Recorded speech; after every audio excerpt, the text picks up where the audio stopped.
From the Windows, Doors, and More Studios, your one-stop shop for all your kitchen and bath needs. The Pat Miller Program. Whoa, 92.3 FM and 1190 AM. Depend on it. And a very good afternoon to you here as we've crossed into the noon portion of this Saturday. Here on Memorial Day weekend, we'll be talking a lot about Memorial Day, what it means for all things past, where we are present, and also the future. And also we might sneak around a little bit and talk about whether we think we're actually going to get the race in tomorrow. The last I read this morning was 96% chance of rain in Indianapolis at race time tomorrow. I think the worst I remember, I think I was in junior high school, and we were down at our lake, and we were down there in our camper, and if we couldn't be at the race, we always listened to the race. And I think they delayed the start of the Indy 500 that year 3 times. They couldn't do it on Sunday, they couldn't do it on Monday, they couldn't do it on Wednesday, and I think they did it on Wednesday or Thursday of that week. And by then, like, over half the crowd is not there because not everybody can get out of work to be there to come and to do the Indy 500. All those that could were there, but let's face it, a perfect 500 is temperatures like what we have here in Fort Wayne today, no chance of rain, and you do it, and the race starts, when it's supposed to, and everything takes off. So let's just hope that things go very, very well down there, and that everybody can stay safe while they're running the 500, because sometimes when you're running it in less than perfect weather, that's when some difficulties can come to happen. So, hi, remember, you can text us while we're here, and you can text us now on our new text line, which is 447-1190. That's 447-1190, and be glad to take your thoughts and comments as they come in here to the WOWO studio. You can also email me, Pat Miller, all one word, no dots or dashes, patmiller@wowo.com. So, hi, good afternoon. The best of the holiday weekend to you all, and our great thanks to those who serve us in our military, and proper respect for those who have paid the ultimate price. More of that coming up a little bit later. In fact, in the third and final hour today, we will have our special guest from the 122nd, and we will talk a little bit about how everything is coming along with the changeover to the new aircraft out there, the F-16s out there at the 122nd, but also what it means to them, the people that serve. They have a correlation to those who have fought, bled, and died in our service more than you and I. Some of us have lost sons and brothers and fathers in the military, but some of them have lost the very guys that they were trained with, that they were in the battlefield with. Some of them watched their comrades die on the battlefield.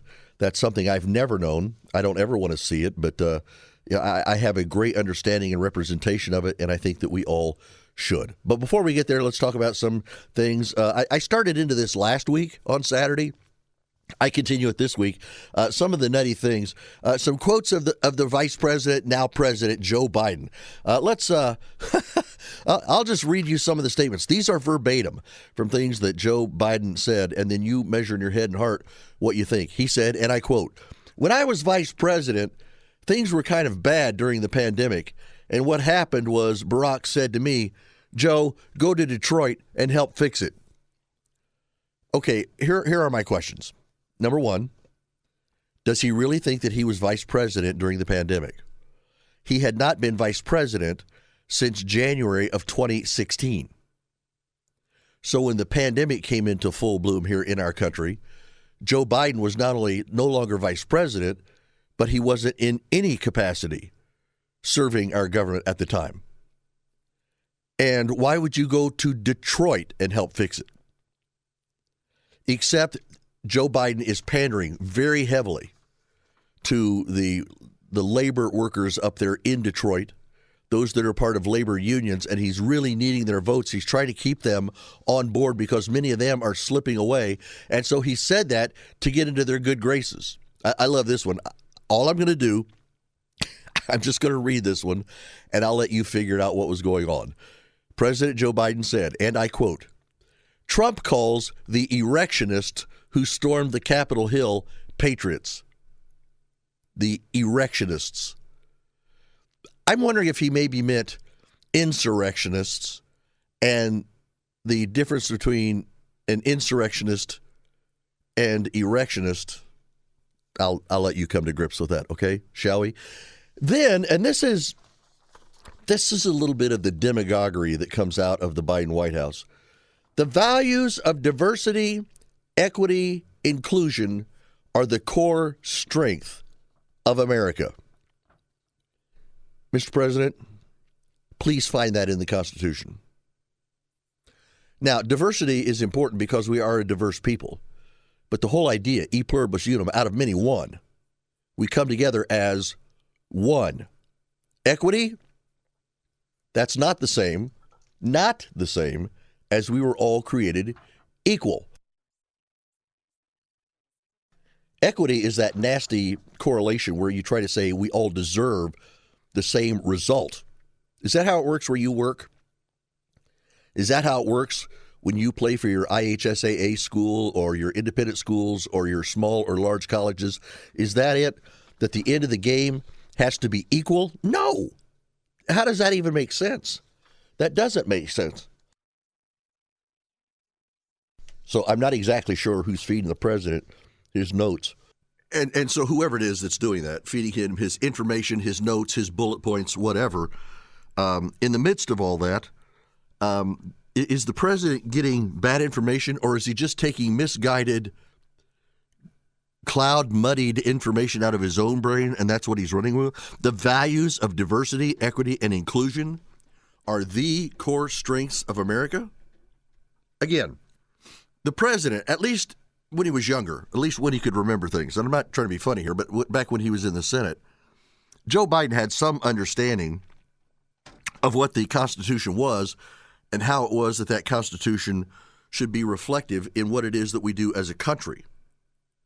In the midst of all of that, I really think that the president is going off of a bad memory, a non-memory, or he remembers it all, but he just doesn't care. It's up to him. And again, Joe Biden, every time something happens, some commemoration at a bridge. I remember when I crossed over this bridge, blah, blah, blah, blah, blah.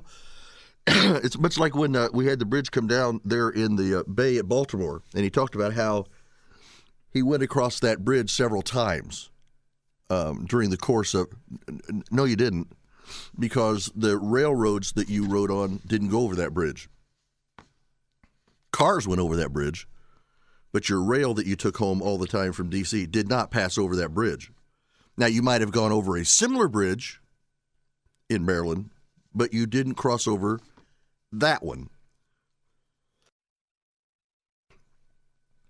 When I hear the president doing things like that, I believe he's devaluing his own status among his people here. The only thing it really does is it enhances his ability to cause those across the ocean, our potential enemies and our allies who are desperately trying to hang on and find something here in our government that they can cling to. And in the midst of all that, he's giving them reason to perhaps doubt where things are, to perhaps doubt what it is that he can do for us. And then he came out with this one, and this has sent even people on the left, and in fact, in the Democrat Party, scurrying to try to find all of the records of this. He said, I got involved in civil rights when I was 15. Why doesn't somebody just ask him? Mr. President, at your earliest recollection, what was the earliest involvement in the civil rights movement that you recall and that you recall yourself being part of? What was that? And then verify it. I guarantee if Donald Trump was doing that, they'd be all over it. They would absolutely be all over it to try to decide if Donald Trump was being square with them. And if they ever sensed that he was not, you and I both know they would take him to task in a heartbeat. Well, we've just gotten started. We've got a lot of show to go. Coming up at the start of the next hour, Philip Wegman, our good friend from Real Clear Politics. He is their White House correspondent, and he'll be here with us from the nation's capital here on WOWO 92.3 FM and 1190 AM. This is the Pat Miller Program on WOWO 92.3 FM and 1190 AM and on the WOWO app. And welcome back. Segment 2 here in our first hour on the Pat Miller Program. Very glad that you're with us on this very important weekend here on Memorial Day, and we will talk more of Memorial Day coming up. In fact, just after Jim Banks, who's with us right after the bottom of the hour, we're going to talk a little bit about Memorial Day and how some people are being encouraged to be part of what's being celebrated, and some are being told you shouldn't be part of it. That comes up. We've talked a lot of things coming out of the mouth of the president. Let's talk about some other things that he said and some other things, some delusional thoughts about him. He said, I never imagined in 2024 there'd be folks waiting to ban books in America. Not only that, they're trying to erase Black history. Literally. Where? Where is that happening? Can I not go to any library in America, Mr. President, and find books that have references to Black America? Where is it being erased? Where is it that that's happening? I get a little weary and I get a little tired that when someone like the president or someone like him takes all of these thoughts and just mods them up in a big ball of mud and throws it at us, and then we're left to sift through all the mud to try to figure out what is and what isn't. Well, I don't think that we're in I don't think that we're in a big problem area here where we're having history banned. Now, I will say this. It does bring to mind revisionist history, and I will say there's more coming from the left in that perspective than there is from the right. In the left revisionist history, where we go in and we want to rewrite what has happened, is insane. Look, you can find some authors, political commentators, people of color, where they listen to the president and they're saying, what are you doing to us? What are you doing to us? The thing of race, the thing of history, the thing of our country, when you put them all together, they deserve absolutely the most honest, open, and complete telling of history of anything and everything that's happened in our country. To do less is to do a disservice to our country and to the people of our country. Joe Biden said this, today in Georgia, they won't allow water to be available to you while you wait in line to vote in an election. A, not true. B, if it were true, then your problem, Mr. President, is with the election boards and the election council in the state of Georgia. If you've got people that need water or some fruits or nuts to snack on because it's really, really hot out, or they need, that is not up to the political parties to hand them out. This is because in the last election in Georgia, people were getting cups of ice water, but they happened to be getting them in cups that was emblazoned on the side with the promo for whatever candidate the people giving you the water wanted you to vote for. I mean, if it's 98 degrees out and you are hot, and we know what that's like, and somebody comes up and they hand you a cup of ice water, and you're like, oh man, this is good. And then as you finish the ice water, you look on the side and it says, vote for Pat Miller for this and thus and so. Pretty hard to ignore my name once you get into, I mean, if you were undecided on that office and you were in the voting booth and you look down and you saw my name, you're like, well, the guy gave me ice water, and so you hit it and you vote. That's not how that's supposed to happen. You're not supposed to be able to have any kind of a substance, any kind of a handout, any kind of a recommended help while you're in line that can be linked to any candidate or to any party. Joe Biden said today in Georgia, they won't even allow water to be available. That's not true. They did give out water in the last election in Georgia. They did.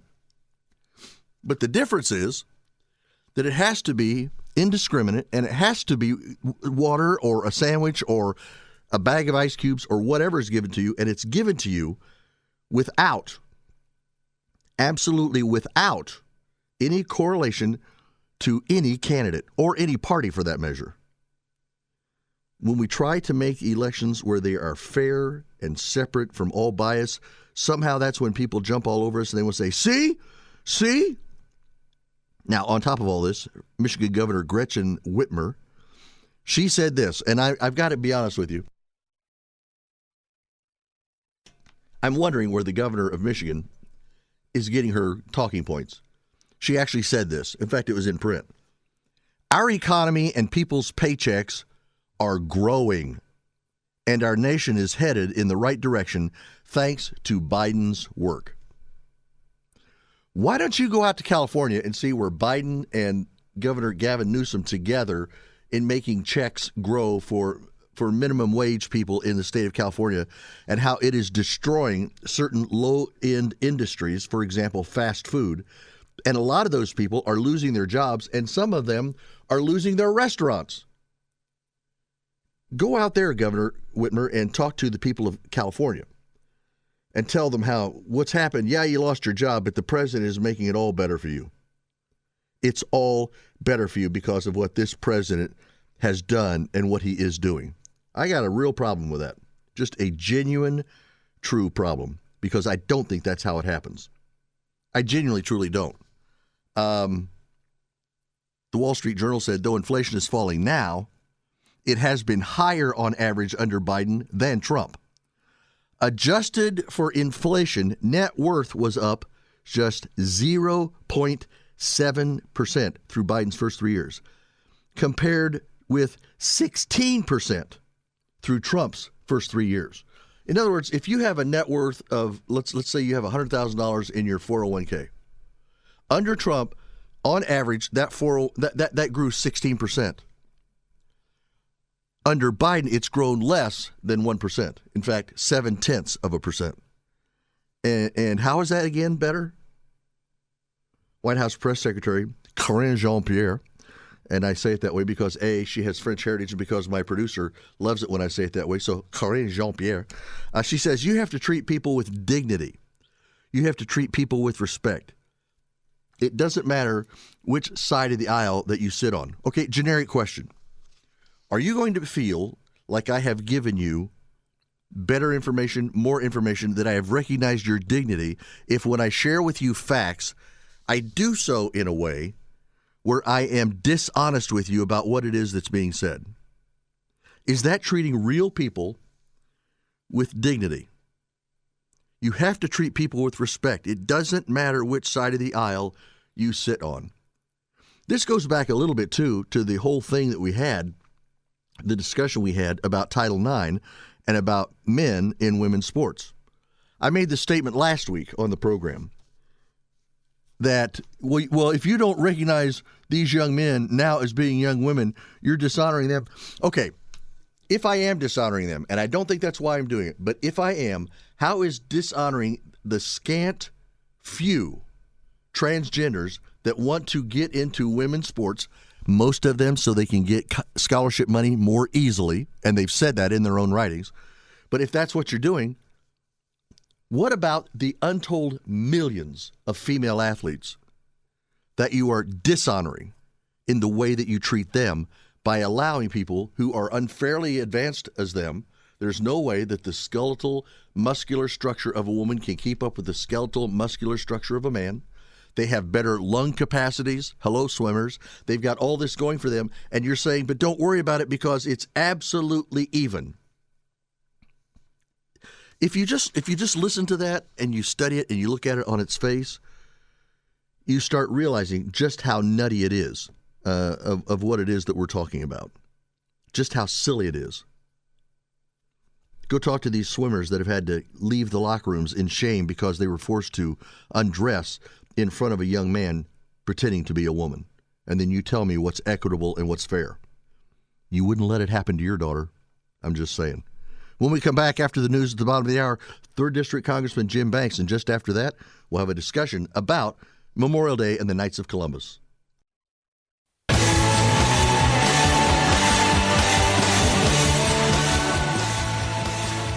And welcome back. It's our third final hour on this Saturday.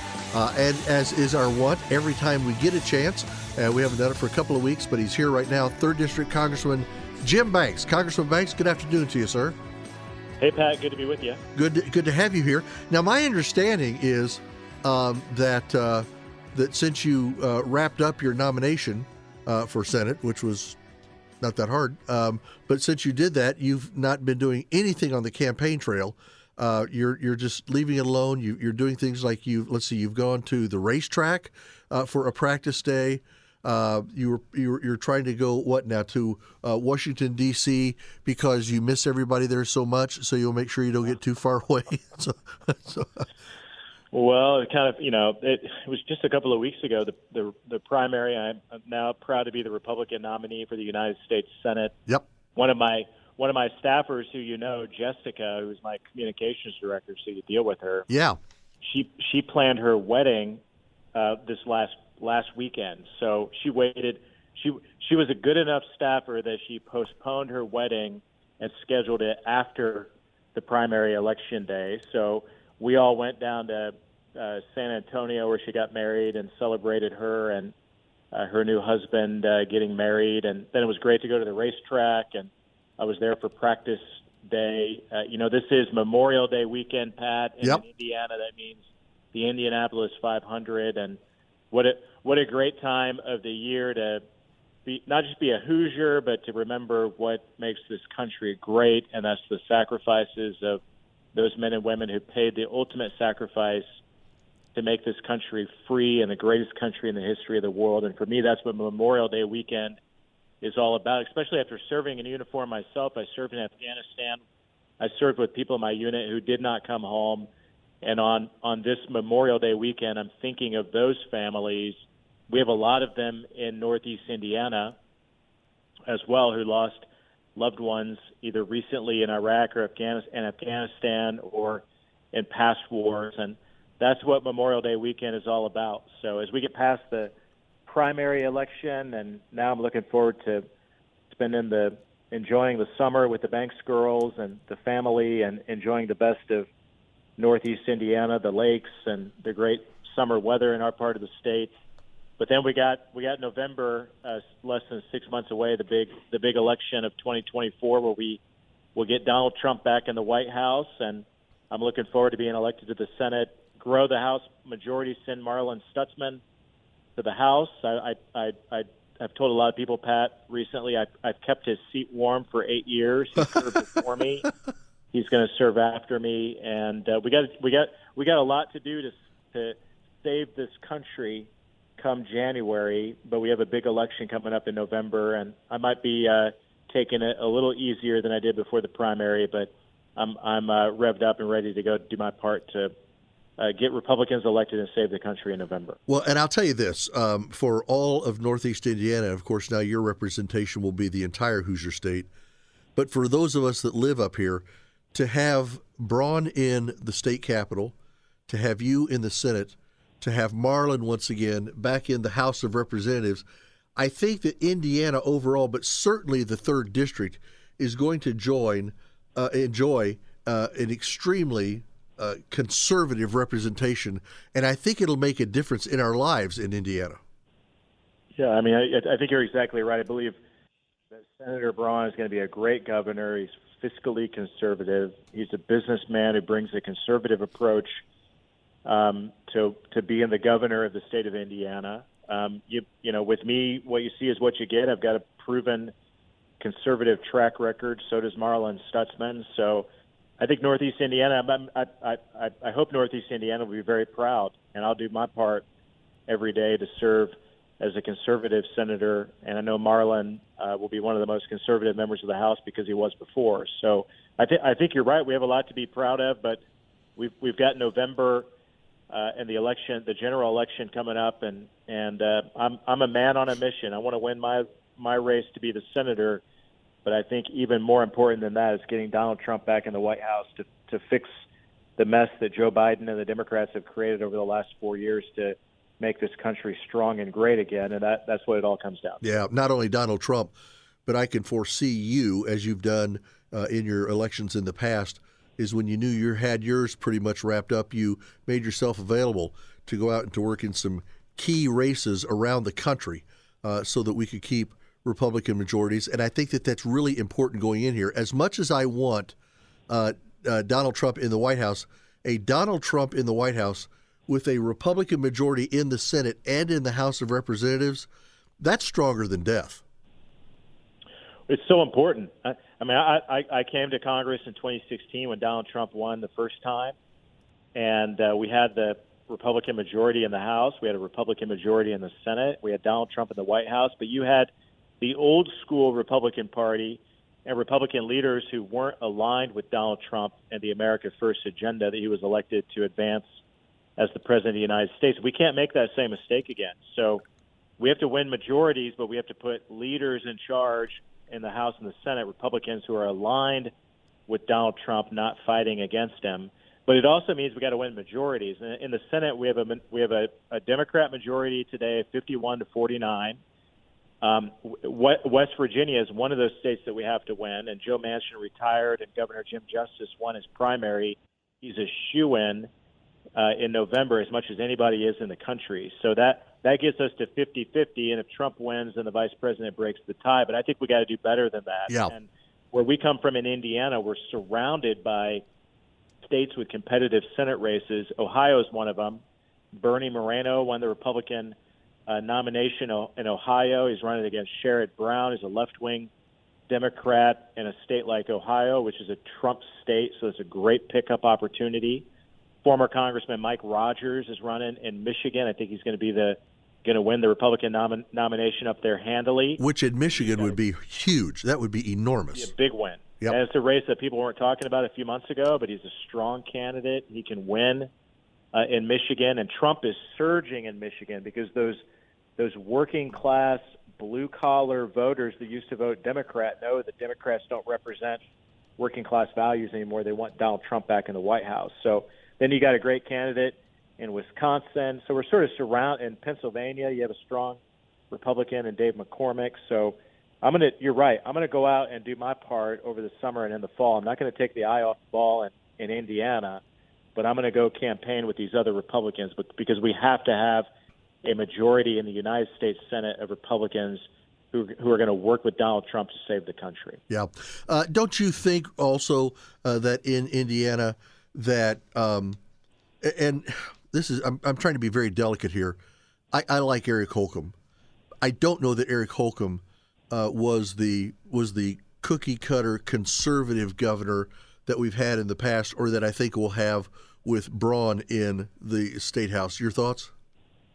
Yeah, I think Mike Braun is going to be maybe the most conservative governor that we've had in the last 25 years or more. So he's got that track record in the United States Senate. I mean, he's been a anti-establishment conservative Republican senator that's fought back against the old school get along Republicans in the Senate who go along with the Democrats to destroy our country. So I expect him to be that kind of governor too, who's going to fight back against the radical left.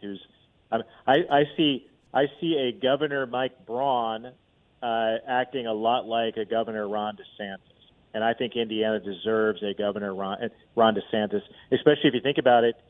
The first time DeSantis won in Florida, he barely won. Squeaked Florida by. Back then was a swing state. Yep. Indiana is a barn-red Republican pro-Trump state. We deserve a governor that is just like Ron DeSantis, who's bold, who doesn't back down. I believe that Mike Braun will be that type of governor. I think he will too. What is one of the main things that you want to accomplish when you first step into the Senate that you think will be something that'll be there on the floor? Certainly you want to have a proper leader, Senate Majority Leader there, and you guys will have to decide among yourselves if who it is that's going to be, because our Majority Leader now for the Republicans will not be there. But what is it that you think is probably on the front burner that you really want to get your teeth into once you're there?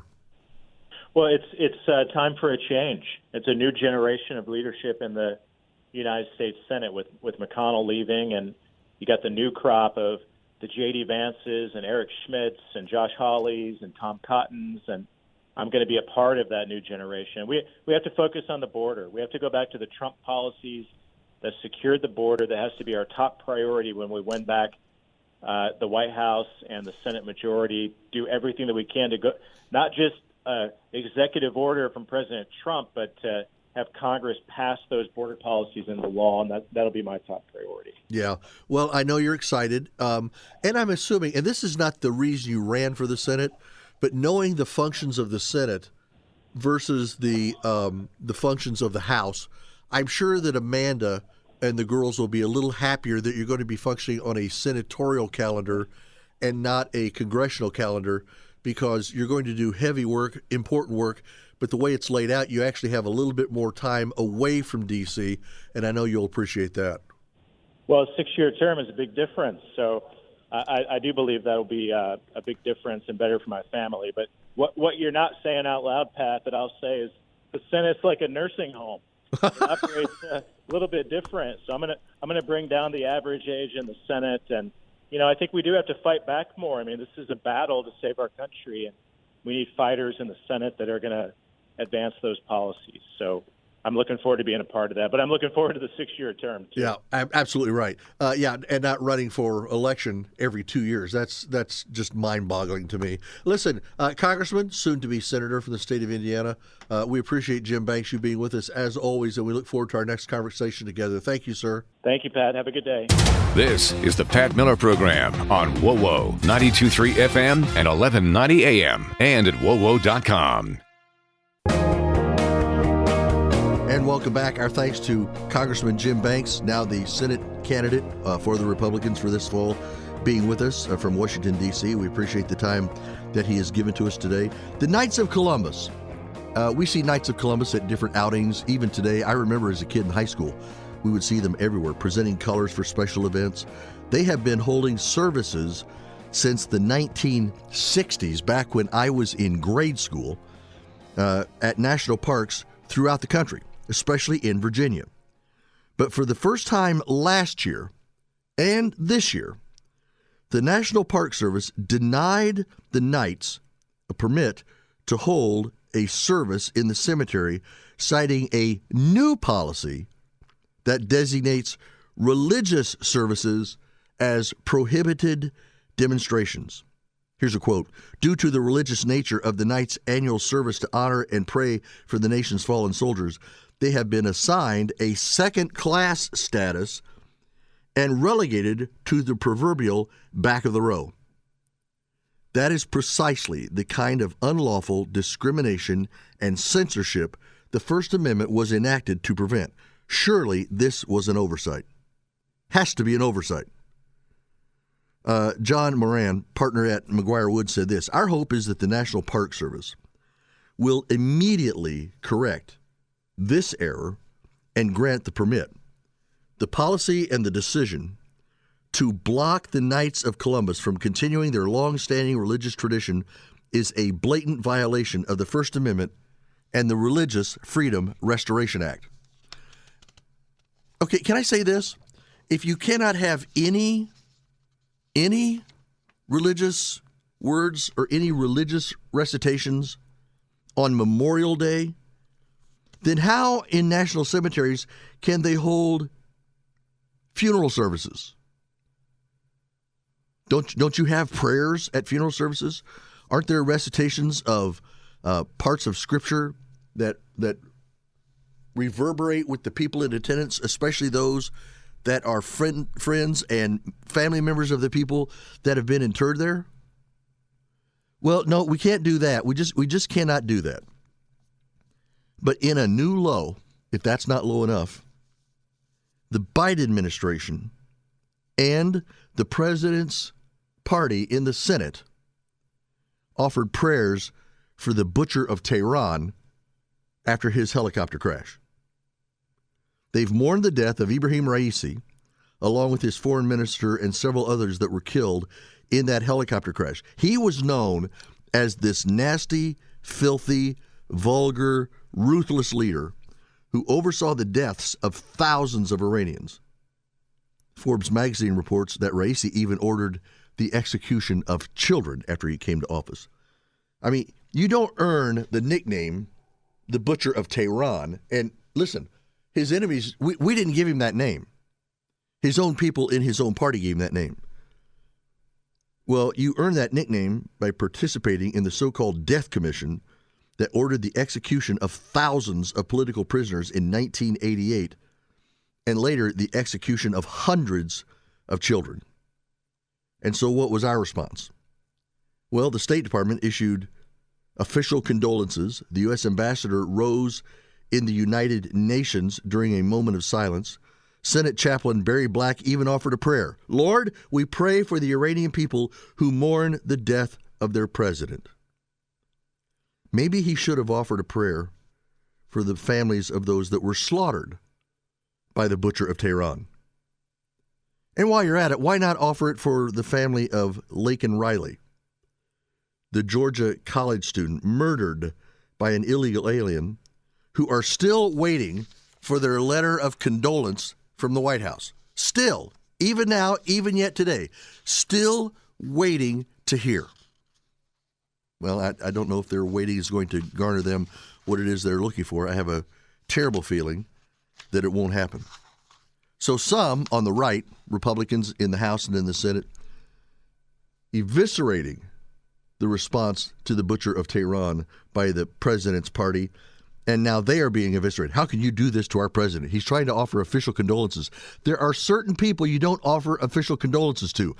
I don't remember Harry Truman offering condolences to Adolf Hitler. Do you? Do you? No. Some people do not deserve official condolences from God-loving, law-loving people.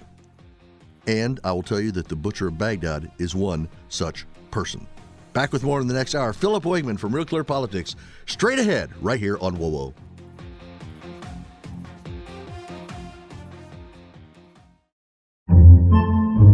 Podcasts by Federated Media.